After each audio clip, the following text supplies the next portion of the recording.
We're coming to you live from the EV Charging Summit Expo here at the Westgate in Las Vegas. This is one of the premier events for companies that are changing the game for EV infrastructure and helping to accelerate the adoption of EVs. We're going to take you onto the show floor to check out some of the most innovative technologies and charging stations that are out there today. All right, I'm here with Rebecca with Lincoln Electric. We're here at the EVCS show in Las Vegas. Rebecca, tell us a little bit about Lincoln Electric and what you guys have on display here. Okay, well, Lincoln Electric is known initially for our welding equipment. We've been in the business for 130 years, but recently we entered the EV charging business. So right here we've got our 50 kilowatt portable demonstration charger, but these are going to be on sale I think in May or June of this year, and we're setting out prototypes very shortly in actually the next 2 weeks. This is more for warehouse use or rental use cases, but has SIM cards, TEAL SIM cards, nice. In fact. Yes. And we've got our 150 kilowatt unit that's been sold for the last, 9 months? So we haven't been selling these for that long, but we are here to stay because we've been around a long time, and welding isn't that different from EV charging. So talk about a little bit about your level 3 DC fast charging unit. What are some of the applications that are taking advantage of this? So we've got a lot of NEVI sites along the highway that are taking advantage of some of those incentives, but really the need for just public charging. So I think my favorite site, I guess if I'm allowed to have a favorite site right now, is on the West Virginia Turnpike. We've got our chargers there at these really, really nice rest stops, and I personally, when I'm going on a road trip with my car, like to not have to figure out where I'm going, and these are just rest stop, pull off, EV charging, great. So that's awesome. Yeah. So when it comes to reliability, uptime, what are some of the biggest challenges that you guys are overcoming today? Well, so I think that as an industry, reliability has historically been a problem, and it's actually one of the reasons Lincoln Electric entered the market in the first place. We have a history of having very strong service and building very robust types of products. So a lot of people have an uncle or a grandpa that has a welder that's been sitting around for 50, 60 years, still has dust on it, still works to this day. That's our plan for the chargers. Nice. 50 years from now, that guy will still be on the turnpike. Well, you heard it. 50 years from now, their chargers are still going to be out there, still going to be up and running. Well, Rebecca, thanks so much for taking the time to speak with us today. Yeah. I hope you have a good rest of the show. Thanks. You guys too. All right. I'm here with Kevin at Monta. Kevin, tell us a little bit more about what Monta is up to. Yeah, so we are a software-only player. Seems like there's a lot of people doing a lot of different things in the American charging market. We're from Denmark. We are originally founded 4 years ago over in Denmark as a peer CPMS, CSMS, whatever term you'd like to use. We provide our software to network operators. We set the standard for network operations, and we go to network operators, CPOs. Our goal, our mission is to provide them the best software they can use to go out and win business and build successful charging businesses. Fantastic. So at TEAL, we obviously care about charger reliability and uptime. Yeah. At Monta, you care deeply about charger reliability and uptime. Yeah. In your view, sort of what are some of the biggest contributing factors to the reliability of charging stations? There's so many things that go into reliability is kind of really the challenges. You have software layer, you have different hardware, right? You have different the grid connection, you have payment terminals associated with it, then you have SIM cards and everything. So you're trying to put together this whole stack of different providers, different vendors to create a good charging experience, a reliable charging experience. And so when you piece that all together, there's something kind of inevitably breaks down a little bit. Not inevitably, it doesn't have to, right? We want to provide that. You guys provide something that can really help with the uptime, but it's when you're trying to, when you have just different layers in there, there's a lot of potential fault points, and then you're like, what's going wrong here? We get an error code. What does that error code mean? Who's at fault here? Was it the hardware? Is it the SIM card? Is it the charge management system, the platform and everything? So trying to really drill down into that makes it's hard for network operators to really pinpoint what's going on, and you can kind of end up with a little bit of a circular firing squad where it's a SIM card issue. No, it's a payment terminal issue and everything. So it kind of all adds up to a challenging thing for operators to get right. And so with your software installed on, probably hundreds of thousands of chargers. 200,000. 200,000 chargers globally. Are connected to Monta, yeah. Incredible. So you're collecting an immense amount of data, and you're obviously caring deeply about the different charging vendors and OEMs and all of these things. Where can people go and find some of this critical data that you guys are providing? So we have it a lot of data internally, right? And we're collecting that, and it's great. We do about 2.5 million charges a month, which leads to a good amount of data. We have a lot of dashboards that we built.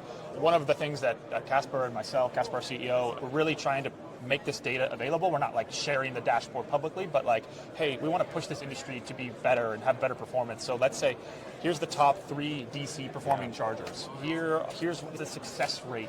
Here's the utilization rate, and trying to like make more of that available. We post on LinkedIn, we write in white papers, blogs, that kind of thing, to try to make that just kind of out there for the industry and say, hey, we're sitting on this data. Let's try to push the whole thing together. We'd love if you use Monta, but also let's make more information known so people can say, I can make more informed buying decisions, and we create a better experience for the EV driver. Right? Well, excellent. So go and check out Monta. They're doing big things, and great to speak with you, Kevin, here at EVCS. Pleasure. Yeah. My name is Snell. I'm with Charge EV Charging. We're a full provider EV charging solution. We've been in existence for 18 years now, from DC fast chargers, level 2s, and now our mobile charging station, which is the Flex Mobile at that point in time. So, we're out here having a great time, out here, get to meet you two great guys, Rob, Brandon, all that good stuff, and just talk about EV charging all the way around. Sounds incredible. What are some of the things that you're most excited about this year, especially with this new unit that you've got on display? Yeah, the new unit on top of everything else, the mobile unit that comes in a 200 and a 300 at that point in time, but also our DC fast charger that we're releasing, which is the Omega, which is one of those concepts of things where, it starts at 60 kW and works itself up to about 300 kW. And the big thing about it is, as you know, we kind of talk, it's no more truck rolls. It unlocks power by, putting modules in at that point in time. Yeah. So therefore, if somebody starts off with a 120 and then wants to come to a 180, you don't have to go ahead and rip and replace the whole entire thing. You order the module, you're able to go ahead and unlock that power so they can go to 2, 300, 320, 340, all that good stuff. Incredible. Yep. When it comes to EV charging, it seems like one of the topics we keep hearing about is just uptime and reliability. Yep. How are you guys addressing some of those concerns today? What really separates us is, our technology, and the biggest thing with our technology is we have something called NovaBot, and with NovaBot basically is an AI bot that basically does triage. Charger goes down for whatever reason, it's going to go out, try to figure out what's going on with the charger at that point in time. It will try to do triage, reset the charger multiple times. If it can't do so, then what it does is lets NovaCharge know through a dashboard and ticketing component of things. We'll go ahead and engage and interact, saying, reset the breakers or certain things of that magnitude. Can't do that, we're rolling the truck out there. Incredible. Well, I hope you have a great show, Ray. Thanks a lot. Thank you so much, brother. Yeah. Absolutely. All right, we're at the X-Charge booth. I'm here with Alex. Alex, tell me a little bit more about what you guys are displaying here today. Yeah, absolutely. So over here you have our GridLink unit. Just first off the bat, we're X-Charge manufacturer, or OEM manufacturer of EV charging equipment and battery integrated solutions. We've been around for quite some time in North America for the past 3 years or so. Yeah. Globally, we've been around since 2016. Okay. Based out of Hamburg, Germany. Supplied thousands of units, tens of thousands of units across 25 plus countries. And wow. It's been awesome. So this unit in particular, GridLink, is a bidirectional battery integrated DC fast charger. 215 kilowatt hour energy storage device, flexible up to 430 kilowatt hours total. You can output up to 194 kilowatts on our air-cooled version, up to 300 kilowatts on our liquid-cooled version, which is still undergoing final testing and certification. It's bidirectional, so you can have the ability to take in energy from the grid to the battery, or you can dispense that back to the grid. So taking advantage of ancillary grid services kind of shifts the paradigm a little bit in terms of what you're thinking about of ROI floor or a returnable asset class of this type, right? It's a DER first and then an EV charger second. Over there is our C7. It's our ultra high output charger. It's up to 400 kilowatts out, single point of connection, dual port. Really, when you've got energy on site, demand charges aren't really a problem that you're worried about, or your operational costs outweigh that. That's where this comes into place. And the unit we didn't bring, but I always love to highlight, our C6, which is on the wall back there, up to 200 kilowatts out. It's our bread and butter unit. It's been deployed across countless locations worldwide. In the US specifically, we designed the unit on 208 three-phase, so it allows a lot more flexibility in terms of where you can go and install that, right? It might be somewhere where there's existing power, you're not getting a new service request from the utility company. It allows for a lot more flexible in the install.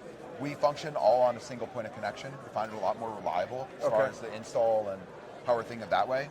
3-year included warranty with our units. We vouch by the quality of them. Generally around a 10-year useful life, limited part interruption, preventative maintenance schedule, looking at filter changes annually. That's generally what we're looking at. So when it comes to deploying, you mentioned your solutions are in like 25 different countries globally. What are some of the biggest challenges that you're facing as it relates to like reliability and uptime?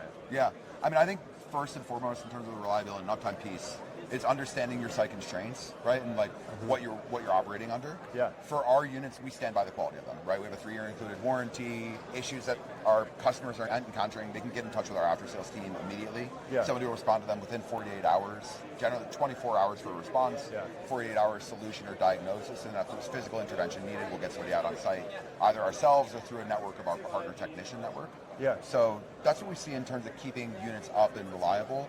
When we see errors encountered, we're trying to understand why that encountered. We're going to root cause analysis and really getting to the bottom of it. We find generally once our units are up and running, it's pretty seamless, knock on wood. Yeah. But there's always complications that might arise, and it's just a conversation with the operator generally. Well, hey, thanks for taking the time to speak with us today, and I hope it's a good rest of the show. Thanks so much. All right. We're here with Fred from Charge Lab. Fred, how's the show going for you today? The show's been going well. Got a lot of foot traffic and hopefully close a lot of deals from it. Okay, well, Fred's got a ton of experience in the EV charging infrastructure space. So, Fred, tell us a little bit about Charge Lab and what you guys are up to. Yeah, so Charge Lab, ultimately we are a CMS platform. Basically, that's a charger management system. And ultimately what we do, we give people the ability to create revenue and also do some load management with the chargeware and the hardware, right? And also have the ability to service the hardware as well. That's fantastic. So we were talking a little bit earlier about kind of some of the issues around reliability and uptime, and obviously your software that's installed on various different charging stations is kind of monitoring this. But you talked about it being almost like proactive and predictive, which I thought was really cool. I guess one question I had is when it comes to uptime and reliability, there's a lot of different factors to consider. What are some of the things that jump out to you as far as contributing factors to downtime? Absolutely. So definitely with Charge Lab, we're agnostic, means we work with multiple different hardware providers. And so when things come back, when things fail, there's different codes for different hardware providers, and they all don't mean the same. And so that is a bit challenging, right, when you're working through it. And so what we've done here at Charge Lab is we've created something called Spark AI. And basically what the AI does, it's predictive, as you talked about, right? It goes out and predicts the problem before it happens. And if there is a problem that happens, it gives you a solution. And it also gives you a solution in layman's terms. So you're not getting kicked back with a ton of codes, right? Numbers that you have no idea what they mean, and you have to reach out to a provider to understand, okay, what does this mean? And that takes time. And so with the Spark AI, what it does, it spits that information out to you in layman's terms and tells you exactly what you need to do to fix the problem, which then cuts down on the uptime, or increases the uptime, rather. That's incredible. I mean, we all know that the industry's just plagued with downtime, horror stories, and we need to make sure that charging stations are there when EV drivers need them. So thanks to you guys are keeping these things online and functional. Absolutely. That's one of the biggest complaints, right? So we're trying to keep the uptime up. That's great. Yep. Well, hey, have a great rest of the show. All right, thank you. All right. One of the key topics today at the EV Charging Summit Expo has been charger uptime and reliability. And with over 25% of EV chargers not working at any given time, and with over half of those issues stemming from connectivity problems, at TEAL we can help to ensure that your chargers remain online and connected to the best cellular networks globally. Schedule a free consultation with us to find out how we can enable always-on connectivity so your chargers can be there when EV drivers need them most.